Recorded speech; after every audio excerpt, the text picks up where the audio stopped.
639 sir సభ్యులు లేరు YCP MLAs నా దీని మీద చిన్న వివరణ ఇవ్వాలనుకున్నానండి. దయచేసి కూర్చోండి ప్లీజ్. ఇక్కడ సభలో ప్లీజ్ ఏమండి, సభలో చాలామంది సీనియర్ నాయకులు ఉన్నారు. ఇక్కడ మంత్రులు చేసిన పెద్దలు కూడా ఉన్నారు. మీ దృష్టికి ఒక విషయం తీసుకురావాల్సిన అవసరం ఉంది. ఈ సమావేశాలలో దురదృష్టవశాత్తు దాదాపు 25 ప్రశ్నలకు సభలో సమాధానం లభించలేదు. ప్రతిపక్షానికి చెందిన గౌరవ సభ్యులు ప్రశ్నలు వేస్తున్నారు, రావట్లే. దాని మీద దాని కారణం ఏంటంటే వాళ్ళు ప్రశ్నలు వేయడం వల్ల మరొక 2 మెంబర్స్కి మాట్లాడే అవకాశం పోతుంది. అది సమంజసం కాదు ప్రజాస్వామ్యంలో. కానీ ప్రశ్నలు అడగడానికి సభలో ఉండటం లేదు. మీరు చూస్తూనే ఉన్నారు, ప్రశ్నలు వస్తున్నాయి, వాళ్ళు సభలోకి రావట్లేదు.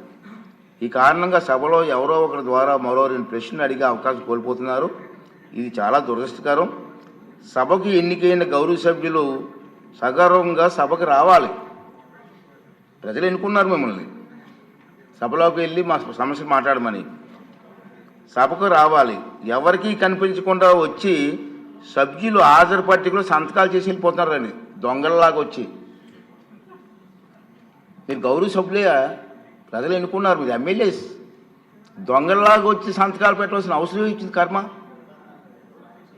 ఒకసారి ఎమ్మెల్యేగా గౌరవప్రదమైన దీంట్లో ఉండి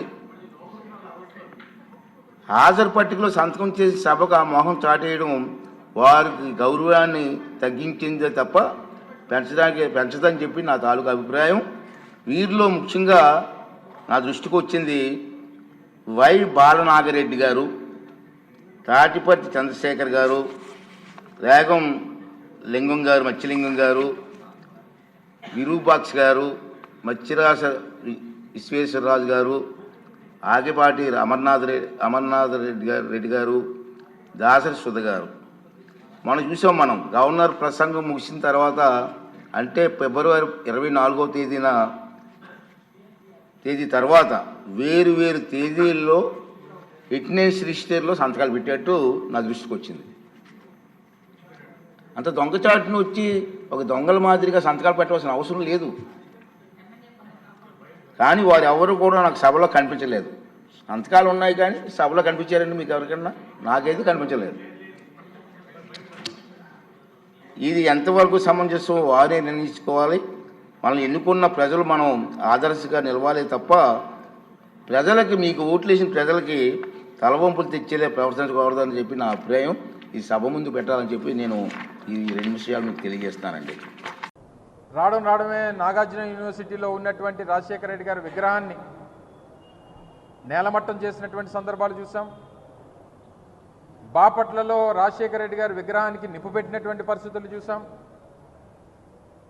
చివరికి ఈరోజు అత్యంత ప్రతిష్టాత్మకమైనటువంటి విశాఖపట్నంలో ఉన్నటువంటి పోతినిమల్లపాలెంలో ఉన్నటువంటి ఇంటర్నేషనల్ క్రికెట్ స్టేడియంకి రాజశేఖర రెడ్డి గారి పేరు మీద ఆ స్టేడియం ఉంటే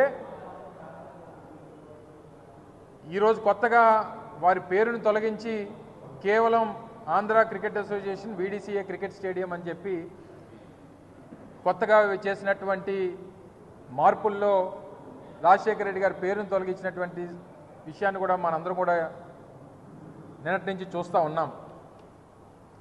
మీరు రాజశేఖర రెడ్డి గారి పేరుని గోడల మీద చెరిపేయవచ్చు, లేకపోతే రాజశేఖర రెడ్డి గారి పేరుని విశాఖపట్నంలో సీతకొండని ఆ రోజు వైఎస్ఆర్ కాంగ్రెస్ పార్టీ ప్రభుత్వంలో అభివృద్ధి చేసి అక్కడ వైఎస్ఆర్ గారి పేరు మీద వ్యూ పాయింట్ని ప్రారంభోత్సవం చేస్తే అక్కడ రాజశేఖర రెడ్డి గారి పేరుని చేరిపోవచ్చు, లేదా హెల్త్ యూనివర్సిటీకి పెట్టినటువంటి రాజశేఖర రెడ్డి గారి పేరుని చేరిపోవచ్చు. కానీ ప్రపంచంలో ఉన్నటువంటి తెలుగువారి గుండెల్లో ఉన్నటువంటి వైఎస్ఆర్ పేరుని చెరిపేసేటువంటి ఆ అర్హత కానీ చెరిపేసేటువంటి స్థాయి కానీ ఈరోజు ఈ కూటమి పార్టీలకి లేదు అనేటువంటి విషయాన్ని ఈ సందర్భంగా తెలియజేస్తూ ఉన్నాం.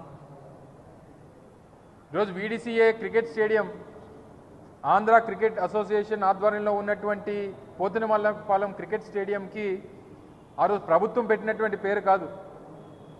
ఆ రోజు ఉన్నటువంటి ఆంధ్ర క్రికెట్ అసోసియేషన్ అధ్యక్షులుగా ఉన్నటువంటి గోకరాజు గంగరాజు గారు, లేదా ఆ రోజు ఉన్నటువంటి కమిటీ 2009 సెప్టెంబర్లో ఆ రోజు రాజశేఖర రెడ్డి గారు హఠాత్తుగా మరణిస్తే తక్షణమే ఆ రోజు నిర్మాణంలో ఉన్నటువంటి లేదా ఆ రోజు నూతనంగా నిర్మించినటువంటి ఆ స్టేడియంకి రాజశేఖర రెడ్డి గారి పేరు పెట్టాలని చెప్పి వారు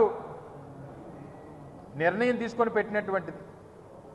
దాన్ని ఏ హోదాలో తొలగించారు, ఎందుకు తొలగించారు, లేదా పేరు చూస్తే మీకేమైనా భయమా, వైఎస్ఆర్ బ్రాండ్ చూస్తే మీకేమన్నా మేము రాజకీయం చేయలేమనేటువంటి బాధ ఏమైనా ఉందా మీకు? సో అందుకనే ఈరోజు వైఎస్ఆర్ కాంగ్రెస్ పార్టీ దీన్నే తీవ్రంగా పరిగణిస్తూ వీరు చేస్తున్నటువంటి చర్యల్ని తీవ్రంగా ఖండిస్తూ రేపు ఉదయం 10 గంటలకి స్టేడియం దగ్గర ఒక నిరసన కార్యక్రమాన్ని కూడా నిర్వహించాలని చెప్పి పార్టీ నిర్ణయం తీసుకుంది.